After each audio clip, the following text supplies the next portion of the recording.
The sound was sharp, unnatural, like metal striking bone. David's body crumpled beside the bed, a sharp thud that jolted the silence of the house. Emily shot up in bed, her breath caught in her chest. Something was wrong. "David?" she called out, voice brittle with fear. No answer, just a low, strangled sound, like someone trying to speak underwater. She flung the sheets aside and ran toward the sound, her bare feet skidding slightly on the hardwood floor. The dim light from the hallway barely lit the outline of his body slumped against the wall. He was on the ground, one hand clawing weakly at his throat, the other smeared with something dark, almost black in the low light. Blood. A lot of it. "David!" She dropped to her knees beside him, pressing her hand to his cheek. It was cold, damp with sweat. "Can you hear me? Hey, stay with me!" His lips moved, but the words were slurred. His face was pale, almost gray. Blood pooled from the corner of his mouth, down his chin, staining the collar of his t-shirt. A gurgling cough sent a fresh stream down his chest. Emily's hands shook as she fumbled for her phone. Her training as a nurse should have kicked in, but right now, all she could do was act on instinct. She hit 911 and shouted their address into the receiver, barely coherent. "He's bleeding from the mouth. Cancer patient. Tumor in the neck. He just collapsed. Hurry, please hurry. He's not breathing right." The dispatcher's voice was calm, clinical, but Emily barely heard her. She dropped the phone and turned back to David. His eyes were half open now, staring somewhere above her, unfocused. Sophie appeared in the hallway, rubbing her eyes. She was still wearing her favorite pajamas with the yellow suns and sleepy moons. "Mommy," she whispered. "Why's Daddy on the floor?" Emily turned her head quickly. "Baby, go back to your room, right now." "But now, Sophie," Emily barked louder than she meant to. The little girl flinched and disappeared down the hall. David coughed again, the sound rattling like a broken engine. Blood splattered the floor. Emily grabbed a towel and pressed it gently against his mouth, trying not to panic as she felt the warm, sticky wetness soak through instantly. The seconds stretched like hours. In the distance, faintly at first, the sound of sirens began to wail. Red and blue lights flickered through the front windows, dancing like fireflies in the night. Then came the pounding at the door. Emily ran to unlock it. "He's back here!" she shouted as the EMTs rushed in with their gear. The living room filled with motion and voices, short, urgent commands. One EMT knelt beside David, checking his pulse. Another unpacked a stretcher, and a third began oxygen. "BP's crashing," one of them muttered. "We need to move now." David's body looked small, too small, against the chaos. His eyes rolled back slightly. Emily watched, frozen, as they lifted him onto the stretcher. Blood trailed from his mouth onto the white sheets. "Ma'am, we need you to come with us," the lead EMT said. Emily nodded, grabbed her keys and coat without thinking. She turned back toward Sophie's room, hesitated, then shouted down the hall, "Stay in your room, sweetheart. I'll be back soon."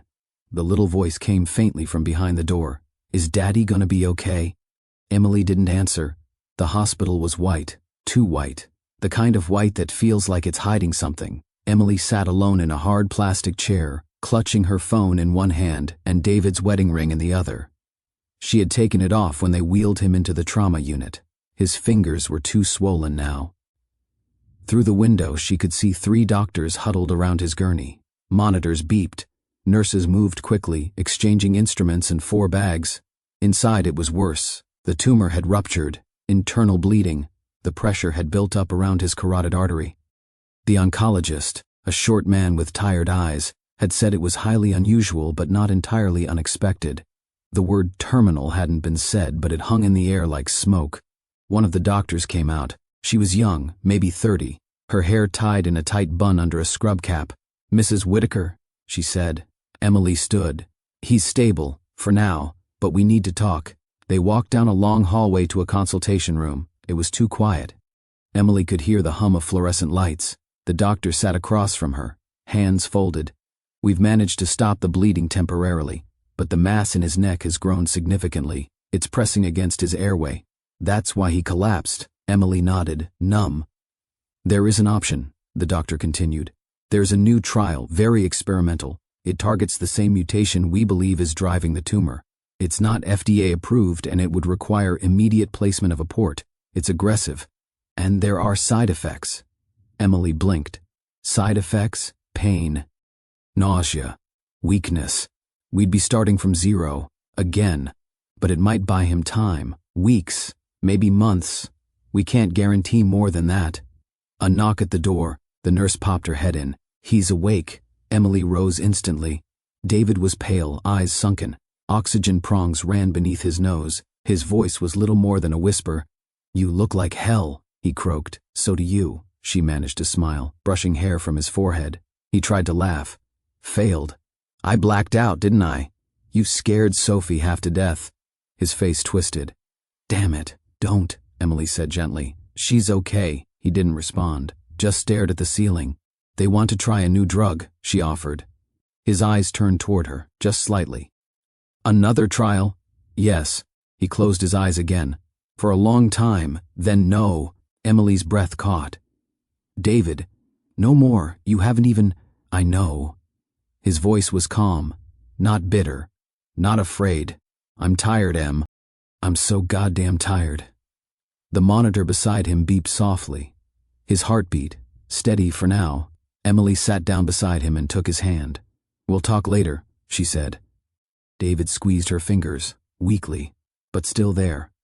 The morning sun crept gently across the kitchen floor, casting soft amber light through the curtains. A light breeze stirred the trees outside. Inside, the smell of toasted bread and fresh coffee lingered in the air like a quiet promise. David sat at the table in his usual spot, the one with the worn cushion and a view of the backyard. He sipped slowly from his favorite ceramic mug, the one Sophie had painted for Father's Day last year. Its handle had a chip, and the words "World's Best Tractor Dad" were a little smeared, but he used it every day anyway.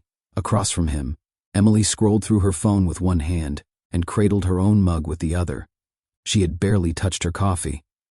Her eyes flicked to him every few seconds, quick and quiet, like she was counting the time between his movements. "I'm fine," David said without looking up. "You didn't say anything," Emily replied, setting her phone down. "I didn't have to," he answered, raising an eyebrow. She gave a dry smile. "You're moving slower this morning," David shrugged. "I didn't sleep well. Neck's stiff." "Stiff?" she echoed, instantly alert. "Which side?" "Left. It's nothing." Emily stood up, came around the table, and gently tilted his head. She pressed her fingers along his jawline, just under his ear, where scar tissue from surgery still lingered. "David," she said quietly, "this is swelling." He pulled back. "It's residual. From the radiation. It flares up sometimes. It hasn't flared in months." He set the mug down and stood. "I'm not doing this today." Emily watched him walk toward the back door, the mug still warm where his hand had been. Outside, the late autumn air was crisp. Golden leaves blanketed the grass, and the trees stood half bare, their branches scratching the sky like tired fingers. In the shed at the back of the property, the old Ford 8N tractor sat half disassembled. David had spent the last 2 weeks restoring it, a labor of both love and distraction. It was supposed to be a surprise for Sophie's birthday next month. Not for her to drive, of course, she was only 10, but so she could ride on it with him, like she used to before he got sick. He rolled up his sleeves and reached for the carburetor. His hands were already stained with grease. Something about the machine, the logic, the predictability, comforted him in a way that medicine never could.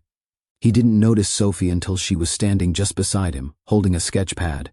"Hi, Daddy," she said. He looked up and smiled. "Hey, Peanut." She was still in her pajamas, her blonde hair wild from sleep. She held up the sketch pad. "I made a drawing." David took it with stained fingers, examining it with exaggerated seriousness. It showed a stick figure version of him driving the tractor, arms in the air like a superhero. Behind him, a smaller figure waved, clearly Sophie. The son wore sunglasses and smiled. "This is incredible," he said. "Did you sell this to the Smithsonian yet?" She giggled. "No, it's just for you. I love it." He ruffled her hair with a grease-free knuckle. "Come on, want to help me with this thing?" She nodded eagerly and climbed onto the nearby stool. For a while they worked side by side, her handing him tools, asking endless questions. He showed her how to check the oil, how to sand a rusted bolt. Every so often, he would wince and touch his neck, but always when she wasn't looking. Later that afternoon, David sat alone in the garage, staring at the wall without seeing it. His hands rested on his knees. The throbbing in his neck had returned, sharp, insistent. He reached up and pressed against the swelling. There was more give than he expected. He closed his eyes, tried to breathe through it. Maybe it was scar tissue, maybe it wasn't. But he wasn't ready to face it, not again. Emily came in, holding a bottle of water. She paused at the sight of him. "I made you an appointment," she said. David didn't look at her. "Cancel it. You need to." "I'm not going back to that place unless I'm on fire." She sat beside him, gently placing the water in his hand. "You're in pain." He took a sip. "It's not the worst I've had. That's not a reason. It's my reason." There was a long pause. Then softly, "Sophie's birthday is in 3 weeks, I know. She wants to ride that tractor with you. I'm going to finish it. What if you can't?" He turned to her finally, his eyes tired but clear. "I need this time, this moment, not tests, not wires, not more white rooms." Emily nodded slowly. She didn't agree, but she understood. That night, after Sophie went to bed, David sat on the porch with a blanket over his lap and the chipped mug in his hand again. Steam curled from the top. The stars were unusually bright. Emily came out a moment later, joining him in silence. For a long time, neither of them spoke. "She's growing up fast," he finally said. "She is. She asked me if I was going to get better." Emily's breath hitched. "What did you say?" "I said I was trying." She took his hand. "I know you are. I don't want her to remember me in a hospital bed." "You don't have to be in a hospital bed. You know what I mean." She nodded. They sat in silence again. Crickets hummed. A car passed in the distance. He shifted, wincing slightly. "I think it's back." Emily didn't flinch. "I know. I don't want to go back in. I know." They sat there until the coffee went cold. The sun broke through the clouds in lazy streaks, bathing the backyard in a soft morning glow. A layer of frost had melted into dew, and steam curled up from the grass like whispered warnings. David stood by the shed, staring at the old Ford 8N tractor, as if it were the only thing tethering him to the ground. He tightened a bolt on the engine block and winced. The pain had sharpened overnight, deeper, more precise. It wasn't just a dull ache anymore. It throbbed in rhythm with his heartbeat, radiating up toward his ear, down into his throat. Swallowing was harder now, eating was a chore, but the tractor was almost done. He gritted his teeth, stood back, and wiped his hands on an oily rag. He wouldn't tell Emily. Not yet. She'd just worry more. She was already on edge, always watching him out of the corner of her eye, as if waiting for him to collapse. And maybe he was, but not yet. Inside, Emily stood at the kitchen sink, watching him through the window. Her hands were still, a dish rag dangling from one. She'd seen the wince. She'd seen how he turned slightly to the side when he walked now, how he rubbed his neck when he thought no one was looking. And she had noticed the new sound he made when he tried to clear his throat, wet, low, like gravel turning in a drain. He wasn't telling her everything. He never did when it got bad. She glanced at the printed appointment reminder still stuck to the fridge. Thursday, 11:15 a.m. The oncologist had left a voicemail yesterday. She hadn't told David yet, because she already knew what he'd say. Later that afternoon, David sat in the garage, surrounded by tools, metal parts, and the faint smell of gasoline. Sophie was perched on an upside-down bucket, swinging her legs as she munched on an apple. "Daddy, when the tractor's done, can we go on a ride to the mailbox and back?" she asked, her voice hopeful. "Of course," he smiled. "Maybe twice if you hold on tight." She grinned and took another bite. "Will you wear your overalls?" "Absolutely. No tractor ride is official without them." She laughed, but then her face grew a little more serious. "You're not going to go back to the hospital, are you?" David's hand paused mid-turn on the wrench. He looked at her carefully. "What makes you ask that?" "Mommy was talking on the phone. I heard her say scan and schedule." Sophie's voice was small, cautious.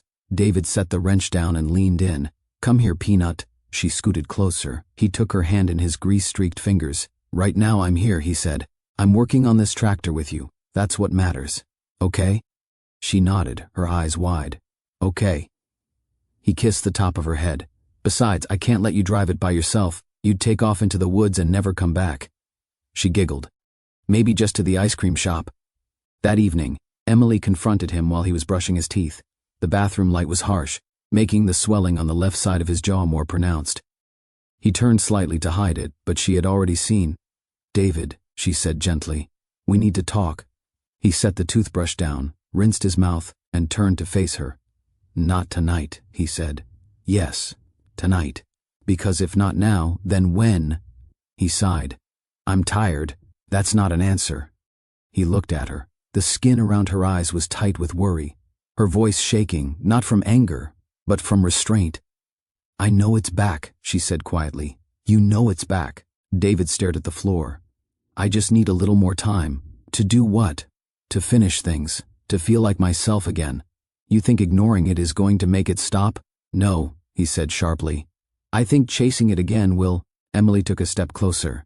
"So what? You just wait for it to take over? Hope it's gentle this time?" His voice was low. "Maybe I do." She inhaled sharply but didn't speak. The silence between them was like glass, fragile, reflective, full of everything left unsaid. Finally, she whispered, "Sophie's scared." David's shoulders dropped. I want to be the version of me she remembers," he said. "Not the one strapped to machines, puking in buckets, falling apart." Emily blinked back something, her lips trembling. "She already remembers all of it," she said, "but she also remembers the version that kept showing up anyway." David didn't reply. Emily stepped back. "You have an appointment Thursday. I'm going. I hope you'll come with me." She left the bathroom without another word. Thursday came, and David didn't show. Emily waited at the clinic for 20 minutes before calling him. No answer. She drove home, hands clenched on the steering wheel, heart pounding. When she pulled into the driveway, she found him exactly where she expected, under the tractor, tightening something, acting as though the rest of the world didn't exist. He didn't look up as she approached. "You missed it," she said. "I know. I sat there for almost an hour." "I didn't ask you to." Emily exhaled hard. "You're making a mistake." David wiped his hands. "I'm making a choice. Same thing." He stood, finally facing her. There was no anger in his face, just exhaustion. "I can't do it again, Em. I can't go through all of it just to end up in the same place." "And what about us?" she said. "What about your daughter? I'm doing this for her. I want to be present, not poisoned, not groaning through another infusion. She doesn't care about any of that. She just wants you to live." The words hit like stones. David looked away. "So do I." That night, after dinner, David lay awake in bed, staring at the ceiling. The pain was sharper now, radiating like fire through the side of his face. He could feel the lump when he swallowed. There was a new tingle in his lip, a slight numbness that hadn't been there before. He reached for the bottle of painkillers and took two, rolled to his side, closed his eyes. He could still hear Emily crying in the bathroom. He could still hear Sophie's drawing sliding under the bedroom door, a stick figure of a dad lying in bed with a smile, and a little girl holding his hand. Day 1. David woke with a stiffness in his neck that hadn't been there the day before. He sat up slowly, rubbing the left side of his jaw. The pressure was low, like a balloon half inflated just beneath the skin. He ran his fingers along the swelling and winced. Downstairs, Emily was making breakfast. He could hear the clatter of plates, the faint hum of the toaster. He considered telling her, but didn't. Not yet. He made it through the day without too much pain. Just a quiet, persistent throb that stayed in the background like bad weather on the horizon. Day 2. He couldn't deny it anymore. The swelling had doubled. It bulged just beneath his ear, tight and hot to the touch. Swallowing took more effort. Talking felt like pushing words through a sponge. Sophie asked him why his voice sounded weird. He laughed it off. He skipped lunch, told Emily he wasn't hungry. Instead, he took the old tractor out for a slow test run around the property, Sophie bouncing on the side rail, her arms tight around his waist. The air was cold, clean. The wind stung his eyes. It felt almost normal, almost. Day 3. The pain arrived like an uninvited guest and refused to leave. A sharp, burning ache that curled from his neck to his ear, then down into his shoulder. His jaw refused to open all the way. Chewing was painful. Even soft foods brought tears to his eyes. He forced down oatmeal just to keep Emily calm. That afternoon, he sat in the garage staring at the half-painted tractor hood, but couldn't lift the spray can. His hands were shaking too much. Sophie brought him a cup of tea with honey. "Mommy says you look tired," she whispered. He forced a smile. "Tell Mommy she looks tired too." Sophie giggled and ran off, but Emily didn't laugh that night. Day 4. He slept in until almost noon, his body heavy, limbs numb. The pain had become a second heartbeat. Every breath felt like it pressed against a bruise. The inside of his mouth felt raw, irritated. He went to the bathroom, turned on the light, and opened his mouth. Something glistened at the base of his tongue. A pale bump, slightly bleeding. He pressed near it, and clear fluid mixed with blood oozed out. He gagged, pulled away, stared at the sink as pink spit swirled down the drain. He closed the mirror cabinet and looked at himself. Eyes sunken, skin pale, lips cracked. "You're lying to them," he thought. He wiped his face and went downstairs like nothing happened. Day 5, he tried to eat toast. The crust felt like broken glass. He chewed slowly on one side of his mouth, but still winced with every bite. Emily watched him closely. He avoided her eyes. She asked again if he'd go back to the clinic. He shook his head. Didn't say a word. That night Sophie gave him a drawing, a little girl holding her dad's hand under a big bright sun. The dad's face had a red dot on his cheek. David kissed her goodnight and cried quietly in the hallway. Day 6. He woke up gasping. The pressure in his neck had grown worse overnight. It pushed against his throat, making it hard to breathe, hard to speak. He stumbled to the sink and dry heaved, but nothing came up. Emily found him hunched over the kitchen table an hour later, clutching his mug like it might keep him anchored to the world. "You need to go in," she said, her voice brittle. "No, I mean it. I said no." She slammed a plate into the sink, the sound sharp and sudden. "Then tell her. Tell your daughter that you're choosing to suffer in front of her. Tell her that watching you die like this is better than trying." David stood up too quickly. The room spun. He gripped the edge of the table. "Don't do that," he whispered. "Do what? Beg you to live? I'm still here, barely." He left the kitchen without another word. Day 7. It was Sunday. Sophie's favorite pancakes were on the table, but David didn't come down. Emily went upstairs and found him still in bed, drenched in sweat, the sheets twisted around his legs. "David," she said, her voice low, "are you okay?" He nodded, but didn't move. She touched his forehead. "You have a fever.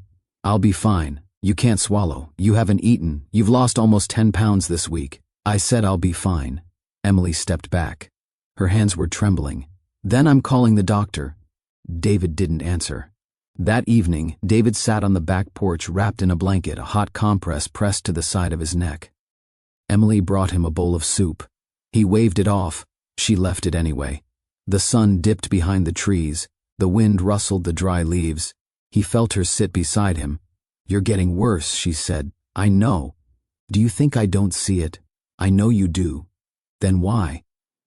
He turned to her slowly, the blanket slipping from one shoulder. "Because I've been here before, Em. Every time it starts like this. Then comes the ER, then the port, then the drugs, then the nausea, the fatigue, the hospital bed, the machines. Every time I lose a piece of myself." Emily said nothing. He continued, softer now. "I don't have many pieces left." The silence stretched. "I'm scared," she whispered. "I know. Not of death. Of you fading in front of her." David's eyes filled. He reached out, took her hand, squeezed it gently. "I'm trying to give her what little I have left, while I still can." That night, Emily sat beside his bed, holding a cool rag to his forehead. Sophie peeked in from the doorway, silent, watching. David slept, his breathing uneven, his lips slightly parted. A faint red line was visible beneath the skin on his neck, a warning sign she recognized too well. Emily pressed her hand against his chest, still rising, still falling, but slower now. The morning began with silence, not the peaceful kind, but the heavy, suffocating silence that fills a house when everyone is pretending not to worry.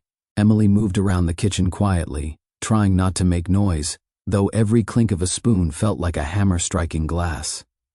She glanced down the hallway every few minutes, waiting for David to come down the stairs the way he used to, stretching, yawning, greeting the morning like a friend. But he didn't. He stayed upstairs long enough that the pancakes she made for Sophie went cold. "Can I go check on him?" Sophie asked, her little voice cracking the quiet. Emily hesitated. "Give Daddy a few more minutes, sweetie." "He might be tired." "He's always tired now." Emily's chest tightened. "Eat your breakfast first." Sophie poked at the pancake with her fork. "Does Daddy hate pancakes?" Emily forced a smile. "No. Daddy loves pancakes. Then why doesn't he want any?" Emily looked away. "He's not feeling great." Sophie nodded, as if she understood far more than she should. Upstairs, David braced himself against the bathroom sink, staring into the mirror. His reflection barely looked like him anymore. Pale skin, dark circles under his eyes, a swelling under his jaw that had grown again overnight. He opened his mouth slightly and saw the angry redness at the back of his throat, the irritated tissue, the clear fluid pooling in a way that made him gag. He gripped the counter tightly until the dizziness passed. He could hear Emily's voice downstairs, Sophie asking questions, the normal sounds of a family morning, steady and comforting, just out of his reach. He turned off the light and forced himself downstairs. When he stepped into the kitchen, both Emily and Sophie looked up at the same time. "Morning," he said, trying to sound casual. Emily's eyes narrowed just slightly. "Morning." Sophie ran to him and hugged his waist. He winced at the pressure but hid it well enough. "Daddy, come see what I drew," he smiled. "In a minute, Peanut." She frowned. "You always say a minute." He swallowed hard. The lump in his throat wasn't just the tumor. Later that day, Emily found him sitting outside on the porch swing, staring out toward the shed. His blanket was draped over his shoulders, though it wasn't cold. A half-empty mug sat beside him, steam long gone. "You didn't eat," she said gently, sitting beside him. "Wasn't hungry." "You haven't been hungry for a week." "I eat when I need to." "No," she corrected him softly. "You eat when I beg you." David didn't respond. Emily's eyes softened. "Talk to me. Tell me what's going on." He gave a half laugh. "You already know." "I know what I see," she said, "but I want to hear you say it." He didn't answer. She reached up and touched the side of his neck gently. He flinched. "That's not a flare-up, David. That's progression." He sighed. "Maybe." "No, not maybe. Definitely." He looked away, jaw clenched. Emily exhaled shakily. "Why won't you let me help you?" "You have helped me," he whispered. "More than anyone. Then let me help you now." "This isn't helping," he said, voice sharp for a moment. "We both know where this goes. But we don't know how fast," she said. "We don't know if there's time." "There isn't," he cut in. "Not the kind you're hoping for." Emily stared at him, eyes burning. "You're giving up." "No," he said, quieter. "I'm choosing the wrong choice." He looked down at his hands, fingers trembling slightly. "Maybe, but it's mine." That afternoon the pain grew worse. It pulsed in his jaw like something alive was pushing outward. His ear rang constantly. Every swallow felt as if someone were scraping the inside of his throat with sandpaper. He sat in the living room while Sophie played on the floor with her colored pencils, drawing elaborate pictures of farms and tractors and smiling suns. Every so often she'd look up at him with concern she didn't know how to express. "Daddy?" she asked finally. "Does your neck hurt?" David froze. "Why do you ask that?" "Because you keep touching it," she said. "And because you make faces." "What faces?" She scrunched her own face into a painful grimace. "Like that," David laughed, gently, carefully. "I'm okay, Peanut. Are you sure?" He nodded. "I promise." Sophie wasn't convinced. "Mommy cries a lot," she whispered. His breath caught. "When?" he asked. "At night, when she thinks I'm asleep." David swallowed, but it burned. He leaned forward, took her hand. "Listen, Mommy's just worried about me, but I'm here, and I'm not going anywhere today." "Just today?" she asked quietly. He didn't answer. That evening, Emily confronted him again, this time in the garage. David was trying to tighten a bolt on the tractor, but kept dropping the wrench. His hands weren't cooperating. His vision kept blurring. Emily stood in the doorway, arms crossed. "This has to stop." David didn't look at her. "I'm almost done." "You're falling apart. You can't even hold a wrench." He picked it up anyway. "I can finish this." "No," she said firmly. "You need help." "I don't need help. I need peace." Emily approached him, her voice cracking. "Peace doesn't mean pretending you're not dying." The wrench slipped from his hand again, clattering onto the concrete. The sound echoed. For the first time, he let out a frustrated groan, pressing a hand to his mouth to muffle the pain. Emily knelt beside him. "Please," she whispered. "Let's go to the ER, or the clinic. Just somewhere." "I can't," he said, barely audible. "Why not?" David finally looked at her. Tears, raw and wet, filled his eyes. "Because I'm terrified," he said. "Terrified they'll tell me it's everywhere. Terrified I'll spend the rest of my time in a hospital bed. Terrified," his voice cracked, "terrified to watch you watch me die." Emily felt her breath leave her body. "Oh, David," she whispered, reaching for him. He let her hold him, let her run her fingers through his hair, let her steady his trembling hands. For a few moments he allowed himself to lean into her warmth, her steadiness. Then he pulled away. "I want to finish the tractor," he said quietly. "I need to finish it." Emily wiped her cheeks. And then, he didn't answer. That night the pain woke him, sharp spikes in his throat, a choking sensation that made him sit up gasping. He stumbled to the bathroom and spat into the sink. The saliva was tinged with red again. His reflection looked worse. The swelling now distorted his jawline. A faint line of redness crept down his neck. His lips were pale. The left side drooped slightly, nerve involvement. He pressed his fingers under the jaw. The tumor felt larger, firmer, growing. He shut off the bathroom light and sat on the edge of the bed, holding his head in his hands. Emily stirred. "David?" "I'm fine," he lied. She sat up. "You're not." He shook his head. "I don't want to talk about it. You have to know." Emily turned on the lamp. The soft glow revealed the truth he had tried to hide. Her hand flew to her mouth. "Oh my God," she whispered. "It's bigger." He closed his eyes. Emily reached for her phone. "I'm calling the clinic." He grabbed her wrist. "Please, don't. You need help. I need time." "You don't have time." Sophie's small voice came from the doorway. "Why are you shouting?" Both parents froze. Sophie stood there in her pajamas, clutching her stuffed rabbit, eyes full of fear. "Daddy?" she whispered. David forced a steady breath. "Come here, Peanut." She walked to the bed, climbed onto his lap carefully, mindful of his neck. "Are you gonna die?" she asked. Emily let out a sob. David held Sophie tightly, his voice breaking as he answered. "Not lying, but not telling the full truth either. Not today," he whispered. It happened on a Thursday night. Quiet, ordinary, the kind of night where nothing should go wrong. The house was still, lit only by a single lamp in the living room. Outside, the wind pressed gently against the windows. Inside, the world was unraveling. David sat on the couch with a blanket around him, staring blankly at a muted football game. The light flickered across his pale face. His breathing was shallow, uneven. Each inhale caught slightly at the back of his throat. His left hand pressed instinctively to the swelling at his neck, now visibly larger, stretched tight beneath the skin. Emily watched him from the dining table, pretending to look at bills, but really watching the rise and fall of his chest. She knew every sound he made now, every cough, every forced swallow, every subtle shift of pain he tried to hide. Tonight felt different, wrong in a way she couldn't describe. "David?" she asked softly. He didn't answer. She stood and approached him. "Hey, are you okay?" He blinked slowly and nodded. "Yeah, just tired." It was the same lie he had used all week. Emily kneeled in front of him and touched his knee gently. "Please, talk to me." He opened his mouth to say something. She didn't know what, but the words never came. Instead, his face twisted with sudden pain.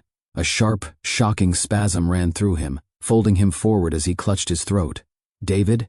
Emily grabbed his shoulders. "What's wrong?" He couldn't breathe. He gasped, reaching out blindly as his airway tightened. His fingers dug into Emily's arm, nails sharp through her sweater. Panic shot through his eyes. "David, hey." Slow breaths, slow, but he couldn't. A strangled sound escaped his throat, like something tearing inside him. He tried to sit up straighter, tried to pull in air, but it only made it worse. Then he coughed. Blood splattered onto the blanket. Emily froze for a heartbeat. Then the world snapped into motion. "Oh my God, David, stay with me, stay with me." He coughed harder, a wet, choking sound that sent more blood spilling from his mouth, red and startling against his pale skin. His body lurched forward, then collapsed sideways onto the couch cushions. "No, no, no, David." Emily grabbed him, supporting his head as he gasped for air. Blood dripped down his chin, staining her hands. She fumbled for her phone with her free hand, fingers trembling violently. 911, she choked out as soon as the operator picked up. "My husband, he's bleeding. He can't breathe. He has cancer. Please, please, hurry." The voice on the phone tried to guide her, but everything became a blur.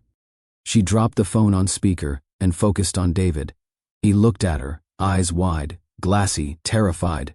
She pressed a towel to his mouth to catch the blood. "Just breathe, baby, breathe. Stay with me. Listen to me. Look at me." but his eyes were drifting. His body was trembling. His breaths were ragged and wet. Sophie appeared at the edge of the hallway, rubbing her eyes.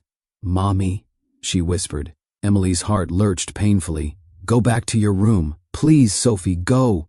The little girl didn't move. Her eyes were glued to her father, to the blood, to the horror spilling out of the moment. "Mommy, is Daddy?" "Go, Sophie," Emily screamed, her voice cracking. "Please, please just go." Sophie ran, sobbing. Moments later, sirens pierced the night, growing louder and louder, until they drowned out everything else. The front door burst open. Paramedics rushed inside. Male, late 30s, active bleed, possible tumor rupture, pulse, faint, dropping, get a line in. Everything became chaotic motion, hands everywhere. Voices, commands, the metallic click of medical tools. They lifted David onto the floor, tilted his head, checked his airway, attached monitors. One paramedic pressed hard on his neck to slow the bleeding. Another started oxygen. Emily crouched nearby, shaking uncontrollably. "Ma'am," one paramedic said urgently, "we need to move him now. He's unstable." Emily reached for David's hand and squeezed it. "I'm here," she whispered. "I'm right here." His fingers twitched weakly in hers. Then they took him. The paramedics wheeled him out so fast the stretcher nearly clipped the doorway. Emily followed, stumbling, grabbing her coat on the way out. She turned just long enough to shout to the neighbor across the street, who had come outside in confusion. "Please, please stay with Sophie, just until I get back, please." Then she ran for the ambulance. Inside the ambulance, the lights were too bright, the air too cold. David lay strapped to the gurney, trembling with every labored breath. Blood seeped from the corner of his mouth despite the bandages. "BP is tanking. I'm losing him," one paramedic shouted. "Push 5 of epi." David's eyes fluttered open, unfocused. Emily leaned over him, tears streaming down her face. "Baby, hold on. Please hold on." His gaze moved slowly toward her. He tried to speak but only managed a faint, broken sound. "Shh," she whispered. "Don't try to talk. Just breathe. I'm right here." Another cough racked his body, spraying more blood across the bandages. The paramedic swore under his breath. "Hang in there, sir. Stay with us." The monitor beeped erratically. David's hand twitched toward Emily. She grabbed it instantly. His lips parted. A whisper escaped, barely audible. I'm scared." Emily broke. She held his face in her hands. "I know, baby, I know. But you're not alone. I'm right here. I'm right here." His chest hitched. His eyes rolled back. The monitor flatlined for a split second. "V-fib," someone shouted. "Charging. Clear." Emily felt someone grab her shoulders and pull her back as the paramedics shocked him. His body jerked violently on the gurney. The monitor beeped again. A faint rhythm returned. "We've got him. Let's move. Go, go, go." The ambulance lurched forward. Emily pressed her forehead to David's hand. "Don't leave me. Don't leave her, please." David didn't respond, but for a moment, just a moment, his finger curled weakly around hers. They stormed into the emergency department, bursting through the double doors. Doctors and nurses descended instantly. 38-year-old male, advanced head and neck cancer, active hemorrhage, airway compromised, possible carotid blowout, prep for imaging, get Ent in here, now. Emily's legs nearly gave out listening to those words. Someone tried to guide her to a chair, but she pulled away. "I need to be with him, please, I need to." "You can't," a nurse said firmly. "We have to stabilize him." The doors to the trauma bay swung shut in her face. The last thing she saw before they closed was David, small and pale under fluorescent lights, surrounded by strangers fighting to keep him alive. Emily pressed her back to the wall and slid down to the floor, her hands covering her mouth to stifle a sob. She had known this moment would come, but she was not ready. She would never be ready. The room was too bright, unnaturally bright. The whites were so stark they seemed to hum. David drifted in and out of consciousness, floating somewhere between the cold sting of reality and the warm gray haze of medication. He could hear voices, echoing, blending, indistinct, blood loss stabilized, tumor invasion, possible vascular compromise. Prepare for rapid intervention. Then, suddenly, the world snapped into focus. The beeping of a heart monitor, the soft whoosh of oxygen, the stiffness of starched sheets beneath him, the antiseptic sting in the air. He blinked slowly. A face appeared above him. "Emily." Her eyes were swollen, rimmed red from crying, but filled with fierce relief the moment she saw him open his. "You're here," she whispered. He swallowed, wincing as the pain shot up his throat. Barely he rasped. Her hand flew to his cheek. "Don't you ever do that to me again."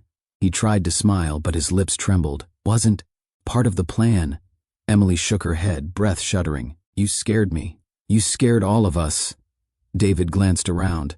Machines blinked, tubes connected to his arms, dressings taped to the side of his neck. "What happened?" "The tumor ruptured," Emily said quietly. "They managed to stop the bleeding." "You lost a lot of blood, David. Too much." He closed his eyes, letting out a slow, shaky exhale. "I figured." Before Emily could speak again, the door opened. Dr. Hayes, their oncologist, entered with a chart in hand. He was a thin man with sharp features softened only by exhaustion. This wasn't his first terminal case, but something in his expression said this one was different. Personal. "Mr. Whitaker," he said gently, "it's good to see you awake." David nodded weakly. "How bad?" Dr. Hayes exhaled. "We'll talk, but first, how are you feeling?"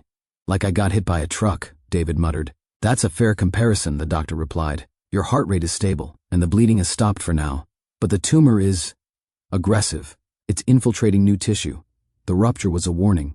"A warning?" David asked. Emily tightened her grip on his hand. "Yes," the doctor continued. "A sign that we are reaching the very end of what your body can withstand." The words hung in the room, heavy and unavoidable. Emily looked down, her eyes glistening again. David stared at the ceiling. "So, what now?" Dr. Hayes pulled up a chair and sat beside the bed. "We have a choice. 2 paths." David let out a humorless laugh. "Haven't we tried them all already?" "Not all," Hayes said. "There's one more option. A new trial drug. It targets a mutation we believe is present in your tumor." "Another one," David murmured. "Like the last? And the one before that?" "This one is a bit different," the doctor said. "More specific. But it's experimental, early phase, not FDA approved. And it will be painful." David's eyes flickered. "Painful how?" "You'll need a port in your chest again, infusions every other day, severe nausea, fatigue, possibly more bleeding. Blood transfusions may be required. The side effects can be harsh." Emily swallowed hard. "And the benefit?" The doctor hesitated. "It may shrink the tumor, temporarily. It may slow progression. It might give you a few extra months, or," David asked. "Or it may do nothing," Dr. Hayes said honestly. "Except make your remaining time harder." The room fell silent. The heart monitor beeped softly, steadily. Emily didn't speak. She knew this moment was coming, but hearing it out loud made the floor tilt beneath her feet. David stared at the ceiling, jaw clenched. "And the other path?" The doctor folded his hands. "Palliative care only. Comfort-focused. No more trials, no more interventions. We manage your pain, your symptoms. We keep you home, with your family." Emily felt her breath catch. She already knew what that meant. "It means," she began, but her voice cracked. "It means he dies." Dr. Hayes didn't look away.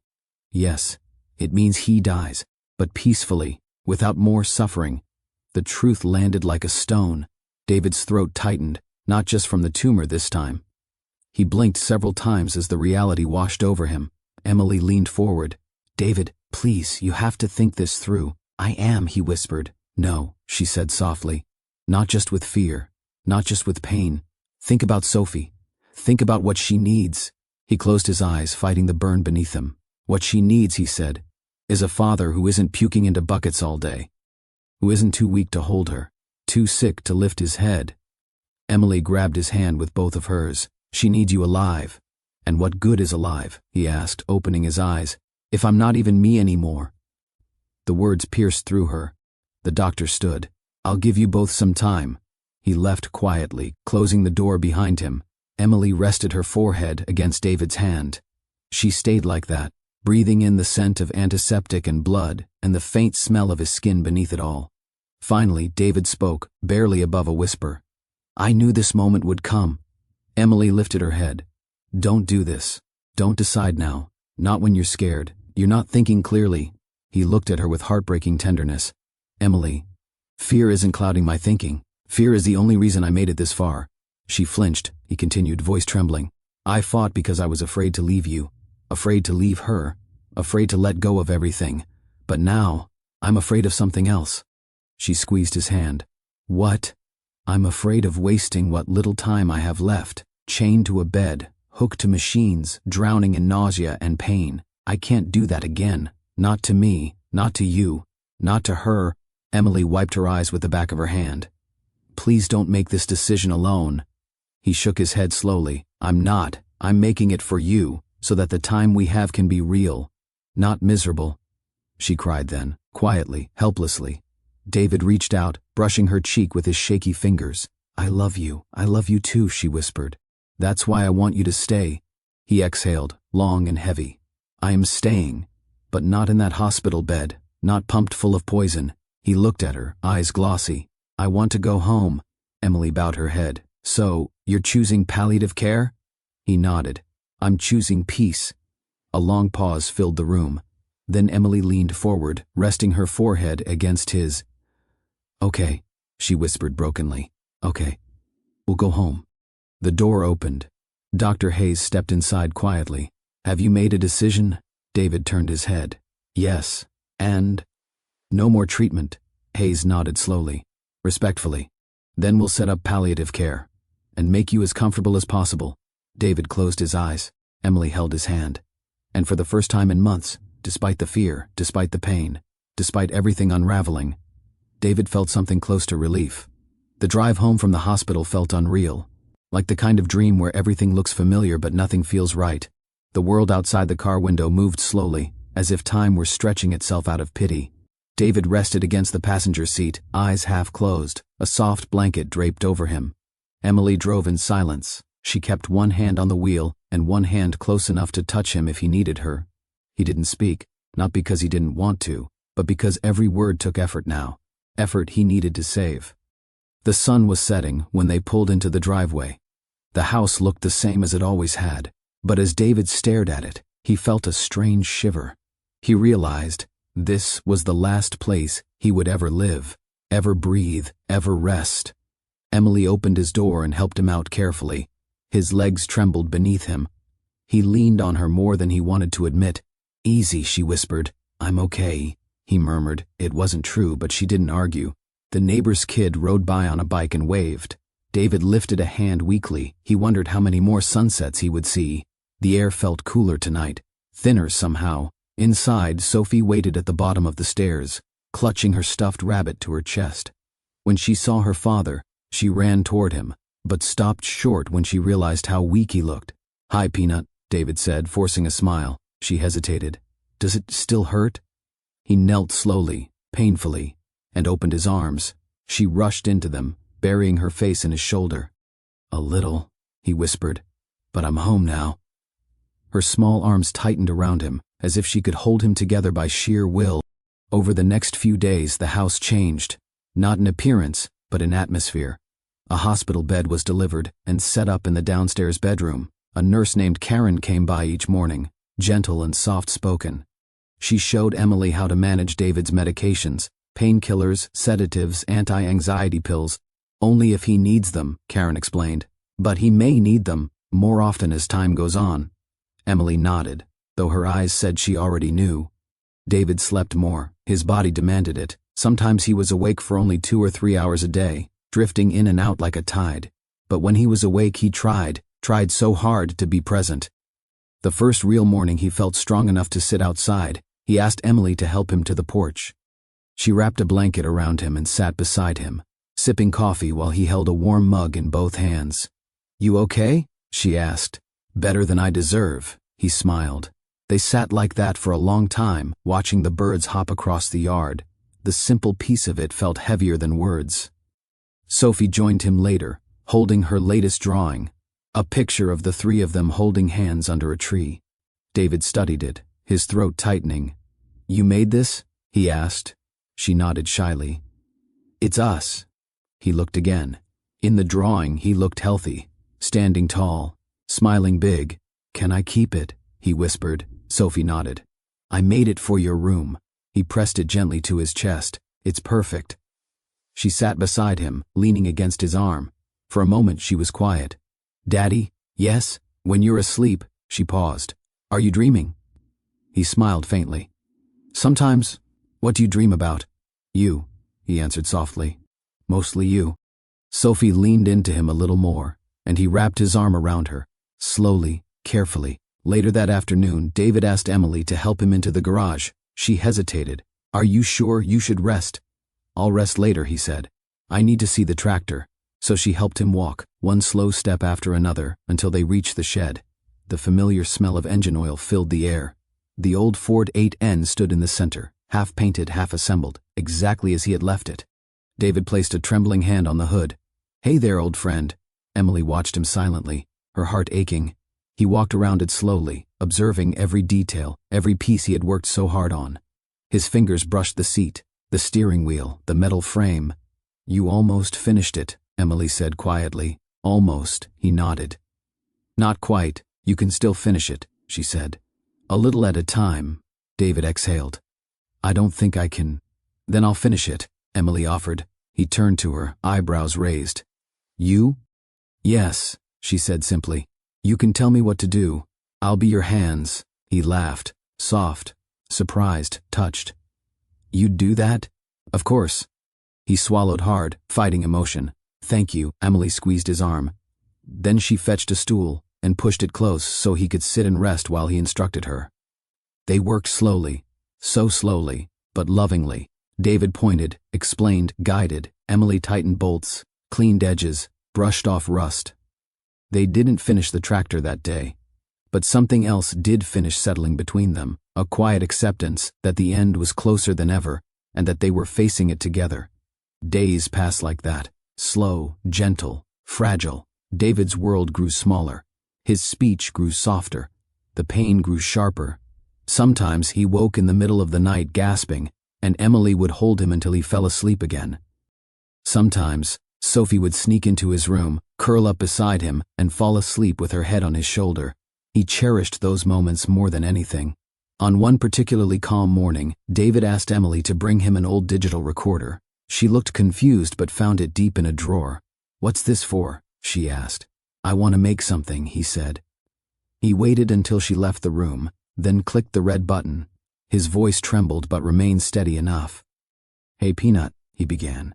If you're listening to this, it means I'm not around anymore to embarrass you in front of your friends. He paused, breathing shallow. I just want you to know, you made my life beautiful. Every single day. I was proud of you when you were born. Proud of you when you took your first step. Proud of you when you learned to ride your bike. And I'll be proud of you every day after this, even if I'm not here. He wiped his eyes. You're going to do amazing things, and I love you more than anything, more than tractors, more than coffee, more than breathing. He laughed weakly. You're my brightest sun, Sophie. Always will be. He clicked stop. Then he recorded another message. For Emily, it took him 3 tries to get through without crying too hard to speak.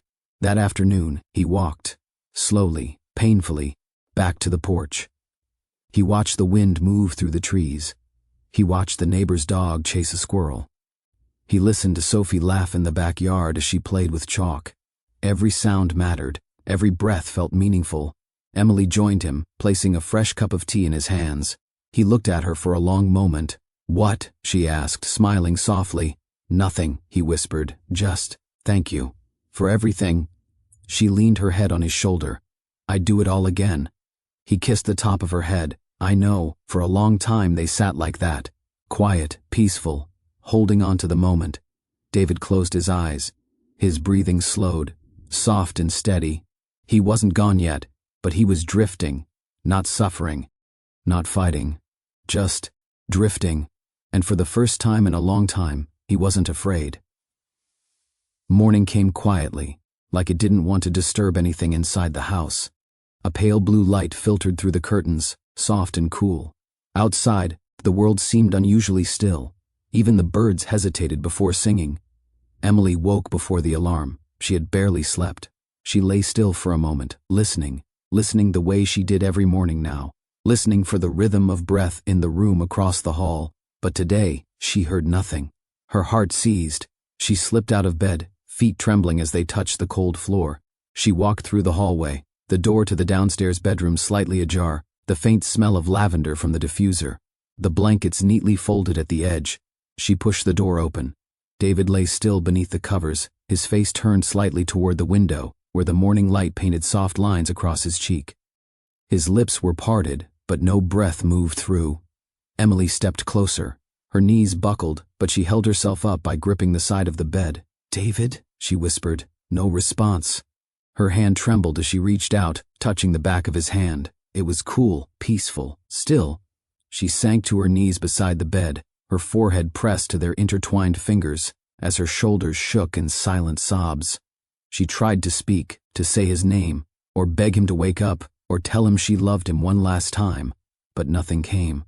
Only tears that soaked into the blanket. After a long time she found her voice again, small, cracked, but certain. "You did it," she whispered. "You went peacefully, just like you wanted." Her thumb brushed over his knuckles.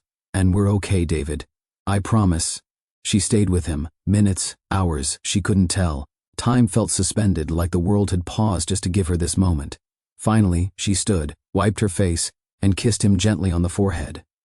"I love you," she whispered. "Always." Then she turned to open the door. Sophie stood in the hallway, her stuffed rabbit hanging from her hand, her eyes red but dry, as if she already knew. "Mommy," she asked softly, "is Daddy sleeping?"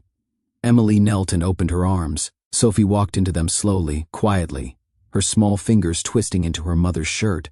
"He's not hurting anymore," Emily said, voice breaking but steady. "He's okay now." Sophie pressed her face into Emily's shoulder. "Is he with God?" "Yes," Emily whispered. "I think he is."